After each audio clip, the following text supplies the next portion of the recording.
Olá, bom dia para você. A Agência Nacional de Telecomunicações aplica multas às operadoras Oi e Telefônica por falhas no atendimento e na prestação de serviços. E a Anatel também cria regras mais rigorosas para o setor de telefonia fixa. O Pronto Atendimento de hoje vai falar sobre direitos do consumidor. O programa também está sendo transmitido pela Rádio Cultura Brasil, 1200 AM. Sintonize também pelo site culturabrasil.com.br e envie suas perguntas pelo twitter.com/patendimento, prontoatendimento@tvcultura.com.br e também pelo facebook.com/prontoatendimento. Para conversar com a gente sobre este tema, está aqui Veridiana Alimonte, advogada do IDEC, o Instituto Brasileiro de Defesa do Consumidor. Veridiana, bom dia, obrigada por aceitar o nosso convite. Bom dia, nós é que agradecemos. Olha, o Brasil já tem praticamente uma linha de celular por habitante. E em 20 estados, além do Distrito Federal, a média é de 2 celulares por habitante. Com essa evolução do telefone móvel, a telefonia fixa vem perdendo espaço no faturamento das empresas, que abandonaram a qualidade. Mas a fiscalização da Agência Nacional de Telecomunicações criou novas regras para o setor, mais rigorosas, que passam a valer a partir de junho. A Resolução 605 da Anatel foi publicada na última quinta-feira com as metas de qualidade operacional, condições de acompanhamento e controle da qualidade na prestação dos serviços de telefonia fixa. Dentro dessa norma, serão enquadradas todas as operadoras de telefonia que tenham mais de 50 mil clientes. Pelas regras atuais, as companhias estavam obrigadas a completar apenas 70% das ligações locais. Agora, com as novas regras, a meta passou para 93%. No caso das ligações de longa distância nacionais e internacionais, a tolerância passou para 92%, admitindo-se perdas em apenas 8% das tentativas.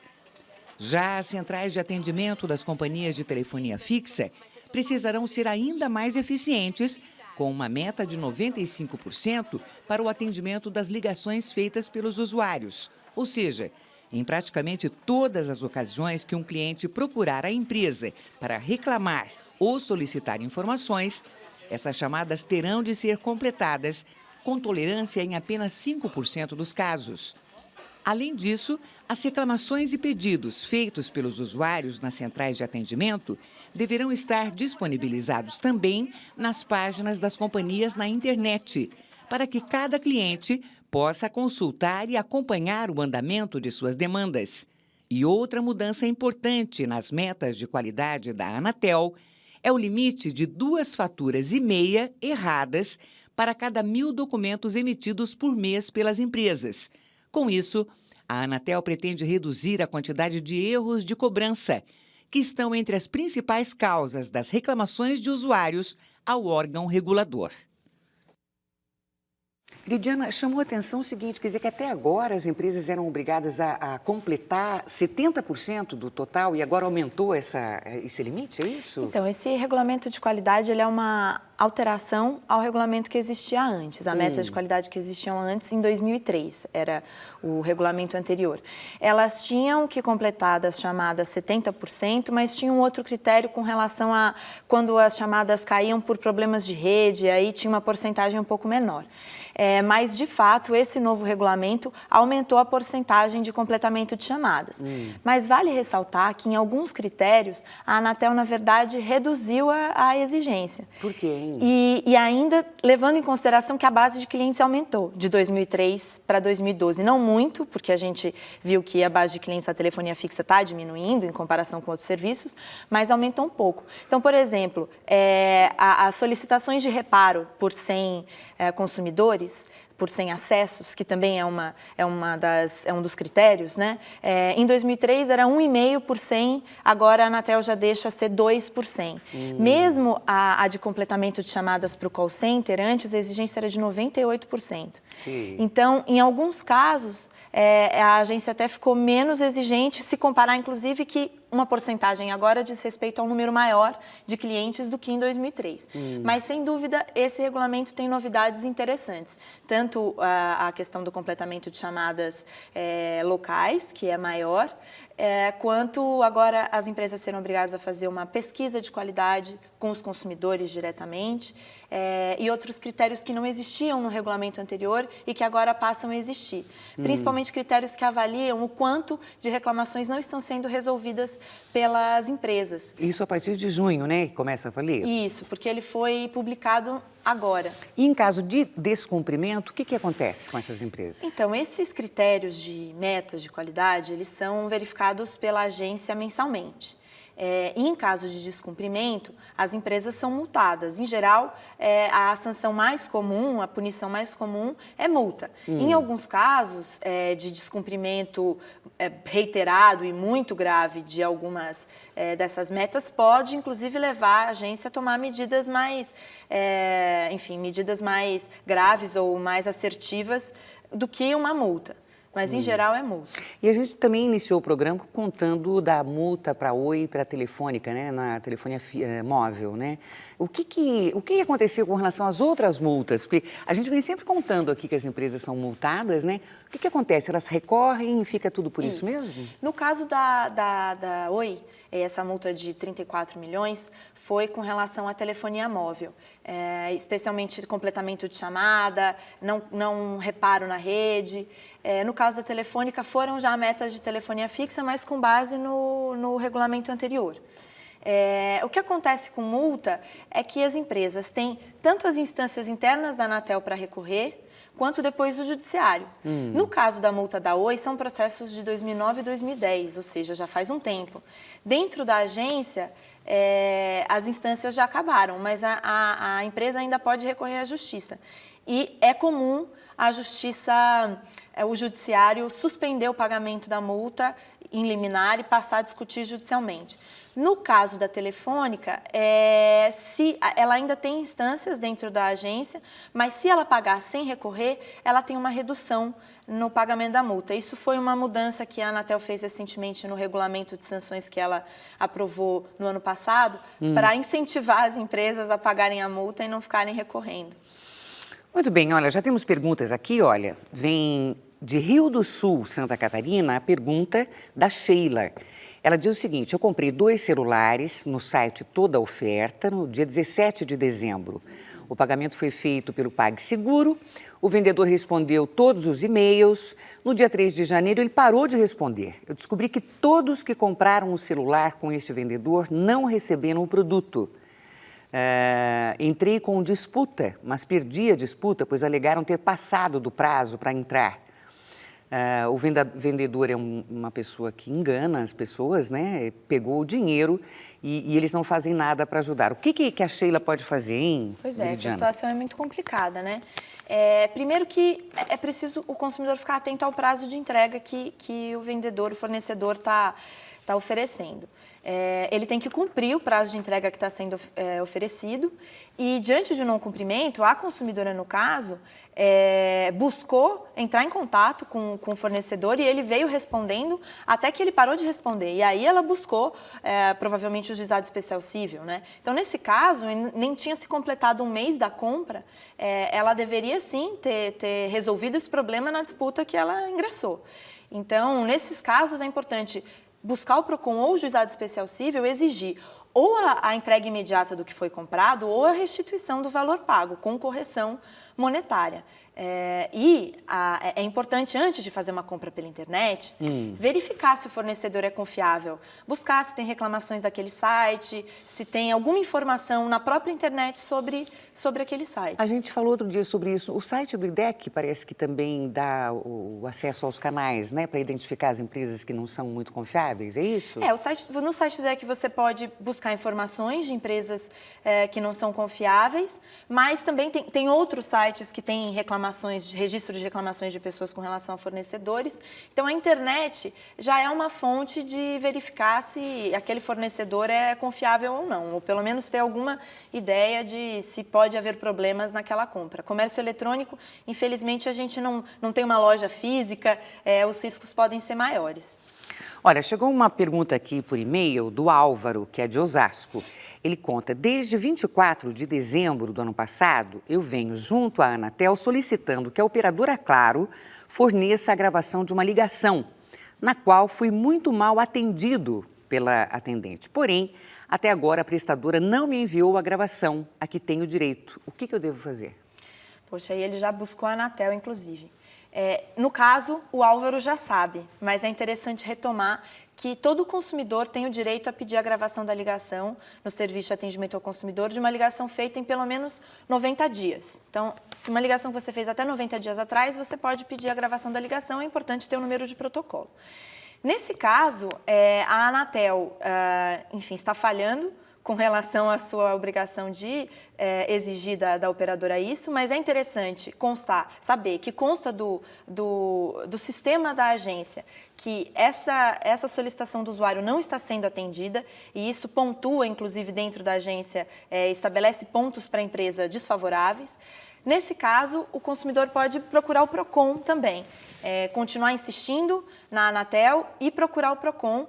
É muito importante que ele vá atrás disso, porque isso é um direito garantido no decreto do Serviço de Atendimento ao Consumidor, que regulamenta o Código de Defesa do Consumidor com relação a esse tipo de serviço. E depois a justiça, né? Buscar a justiça, no caso. Pode buscar o juizado especial cível também, que é mais célere do que o judiciário. Eu acho que é importante dizer que as pessoas não devem desanimar no meio do caminho, não é, Viridiana? Porque muitas vezes a estrutura de atendimento da empresa é feita de uma forma para desincentivar o consumidor a ir atrás dos direitos.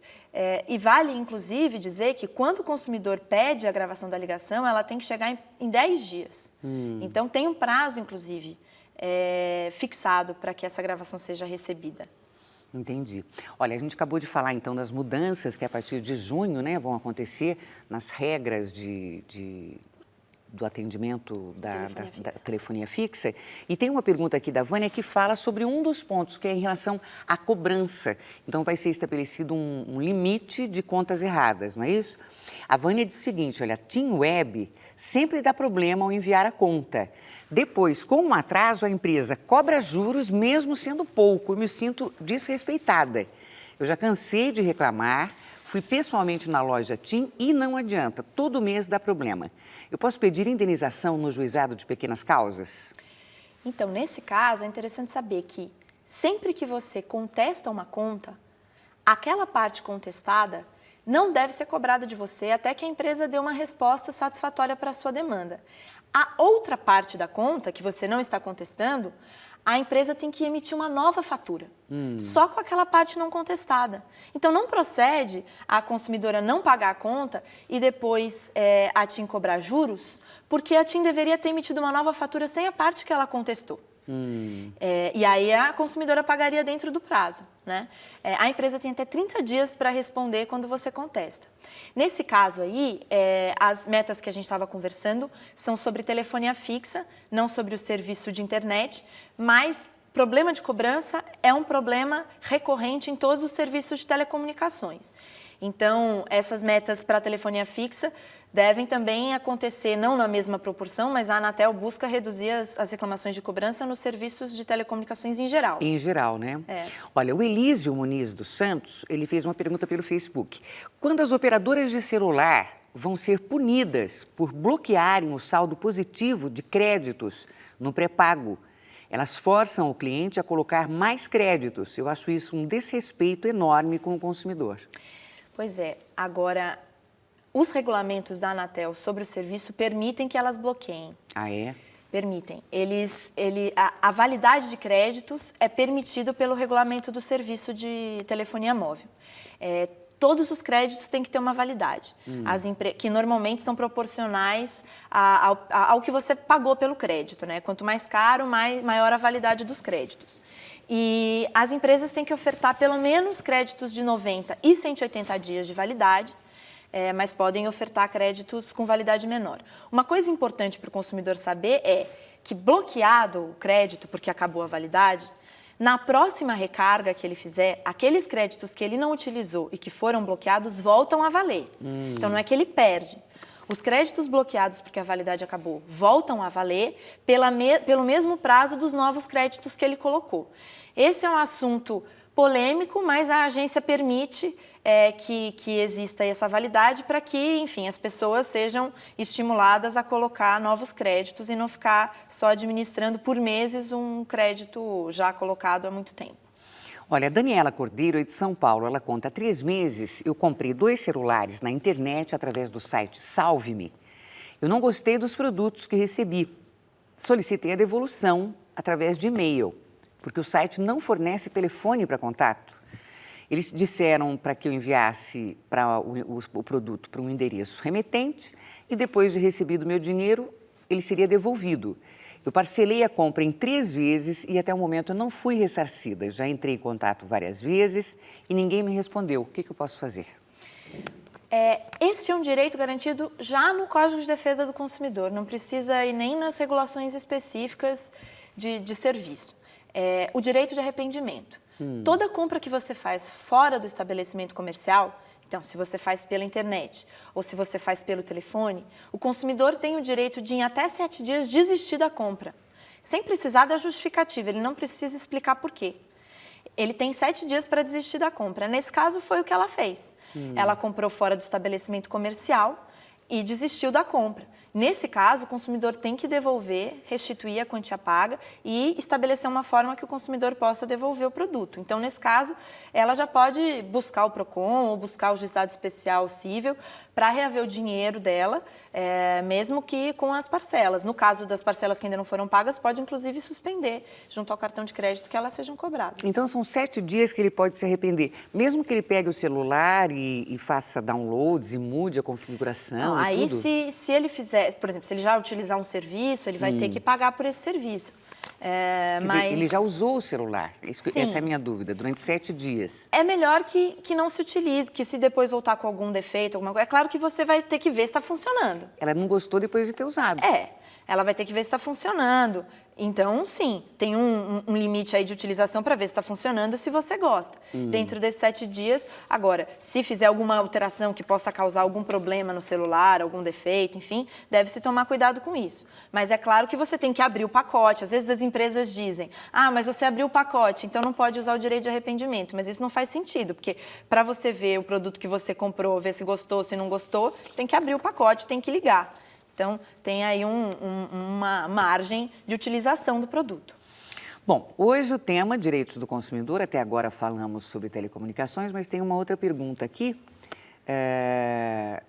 que diz o seguinte: a minha sogra faleceu e após a autorização judicial a termos acesso à sua conta bancária, o meu marido descobriu que por mais de 10 anos o banco descontava automaticamente na conta dela 3 valores referentes a seguros de vida. Nós solicitamos ao banco os contratos assinados por ela, dessas propostas, e nunca nos forneceram. Nós entramos em contato com a ouvidoria e continuou a mesma enrolação. Como podemos resolver essa situação? Pois é, esse é um caso de cobranças não autorizadas na conta, ao que parece. E isso não pode acontecer. O consumidor ele só pode ser cobrado do que ele autorizou. Então, nesse caso, é importante sim, inclusive pelo período e pelo que isso significou, de gastos, é importante sim que esses consumidores busquem informações sobre o seguro de vida. Se não conseguirem, como não estão conseguindo no banco, procurem o PROCON e discutam, inclusive, a possibilidade de reaver os valores que foram pagos indevidamente. Essa pergunta que eu acabei de fazer foi da Angélica Passos, que é aqui de São Paulo. E tem outra também do Benedito de Oliveira, ele diz o seguinte: olha, eu tenho dúvidas em pagar. Eu fui ao dentista, eu fazia tratamento na manutenção de um aparelho ortodôntico. Eu deixei de fazer a manutenção por um motivo particular, o mesmo que cobra uma taxa de R$500 por não ter ido na manutenção. Não ficou muito claro, mas eu vou repetir. Ele fazia um tratamento e era cobrado uma taxa de R$500 por mês, caso houvesse uma desistência, é isso? Caso ele não fosse fazer a manutenção. Entendi. Caso ele não fosse fazer a manutenção do aparelho. Daí ele foi lá e reclamou e disseram para ele procurar os direitos dele. Isso está certo? Eu não encontro qualquer justificativa para se cobrar R$500 do consumidor por ele não ter ido fazer a manutenção do aparelho.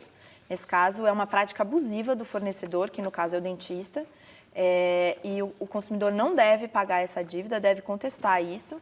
E aí, se já pagou, deve solicitar no Juizado Especial Cível a devolução em dobro com juros e correção monetária, que não há justificativa legal para a cobrança de um valor até tão alto, R$500 é alto. Muito. Olha, o Cláudio Maia mandou um e-mail para a gente. Ele diz: tem uma linha telefônica que fica associada a mais 2 linhas móveis. A mesma tem 2 megas de velocidade, internet, né? Quando eu pedir a transferência de endereço, eu terei direito de ter os mesmos itens? A portabilidade de endereço, ela se aplica mais ao telefone fixo, na verdade, né? No caso dos móveis, seria o número do telefone móvel. Se a empresa, aí vai ter que verificar se naquela localidade a empresa tem a condição de garantir a mesma velocidade. De fato, não é uma garantia. A garantia da portabilidade do endereço é de manter o mesmo número de telefone fixo naquele endereço.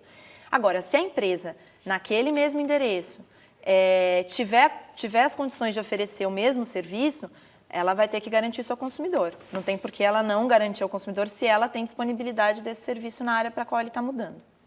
Olha, outro problema aqui relacionado ao tratamento dentário. A Fabiana, que é de Sertãozinho, ela escreveu: a minha mãe mandou fazer uma prótese dentária e foi a todas as provas para tirar o molde.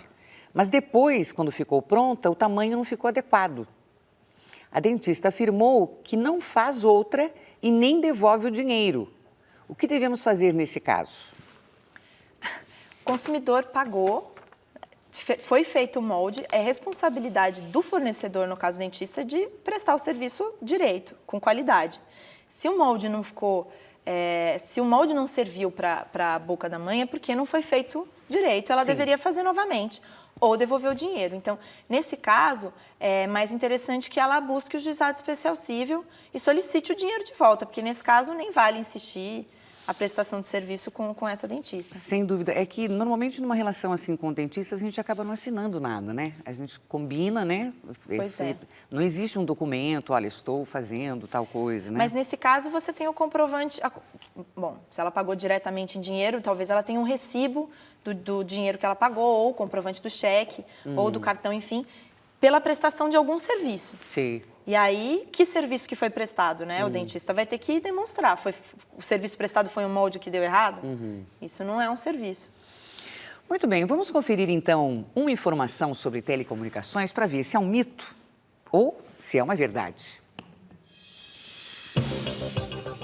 Viridiana, para cancelar a TV por assinatura sem pagar multa, é preciso demonstrar os problemas de sinal, anotar os protocolos de reclamações, cópia da ordem de serviço do técnico e solicitar a rescisão do contrato. É isso mesmo ou é uma mentira isso? Isso nos casos em que o consumidor estiver fidelizado. Porque é sempre importante lembrar que o consumidor não é obrigado a se fidelizar. No serviço de televisão por assinatura, é permitida a fidelização.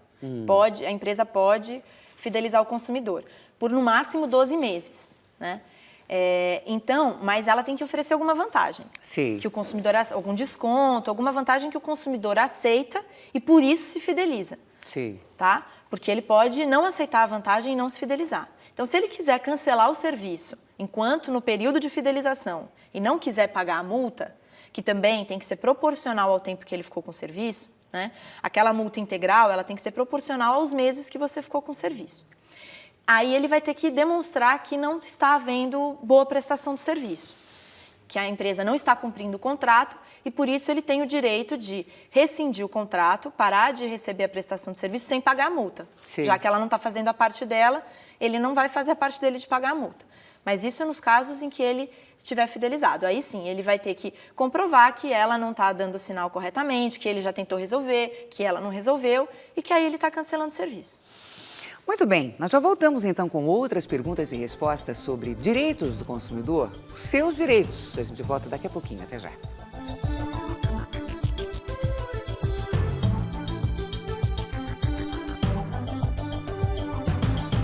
Estamos de volta com o Pronto Atendimento. O tema de hoje é Direitos do Consumidor e quem está tirando as suas dúvidas é a advogada do IDEC, a Veridiana Alimonte. Veridiana, a Maria Tereza é de Tremembé e ela escreve o seguinte: como é que eu faço para saber quanto de sinal eu estou recebendo pelo contrato do meu Speed? Eu pago por um valor e sei que o sinal que eu recebo é menor. E a Vivo sempre me informa que a taxa é dentro do estipulado. A Anatel tem como me informar? Como saber? Tem 2 sites em que você pode fazer a medição da velocidade da sua banda larga. Tem um mais oficial, digamos assim, que é das empresas de telecom, com a entidade que faz a medição da qualidade da banda larga, que é brasilbandalarga.com.br. Lá tem um software de medição. E tem um outro site que é ligado à entidade que administra os domínios no Brasil, que é CIMET, S-I-M-E-T mudo. Pode pôr no buscador que você encontra. Vamos repetir rapidamente? Tá. O primeiro? brasilbandalarga.com.br e CIMET, S de sapo, I de igreja, M de Maria, E de escola, T de tatu. Olha, o Júlio César Camargo, também por e-mail, pergunta: eu tenho um plano de telefone fixo e se tivesse internet pagaria menos, mas não há disponibilidade na rua. A empresa pode vender um produto e disponibilizar apenas para alguns clientes? Eu me sinto excluído e gostaria de saber o que eu posso fazer nesse caso. Pois é, no caso de internet, a empresa não tem obrigações de cobertura, assim como ela tem com telefonia fixa. Então, pode haver lugares em que ela não tem disponibilidade do serviço de internet. Infelizmente, isso acontece, né? A banda larga fixa, no caso. Infelizmente, isso acontece. Então, muitas vezes o consumidor só tem uma opção de prestadora de serviço de banda larga ou nenhuma. Nesse caso, pode acontecer. Se ela tivesse a disponibilidade e não quisesse entregar o serviço, aí não poderia. Veridiana, para encerrar o programa, existe um site onde as pessoas podem tirar dúvidas sobre problemas de telecomunicação? O IDEC lançou recentemente um site que chama guiatelecom.org.br. É um guia com os principais direitos nos serviços de telecomunicações. É uma atualização de um guia que a gente já tinha feito impresso anteriormente e agora ele é um site bonitinho que você pode buscar os serviços e tirar suas dúvidas. Veridiana Alimonte, advogada do IDEC, o Instituto de Defesa do Consumidor, muito obrigada por sua presença. Muito obrigada, a gente que agradece. Foi muito legal o programa. E o Pronto Atendimento de hoje fica por aqui. Amanhã a gente volta às 8h. O nosso tema será problemas de fertilidade. Bom dia, até lá.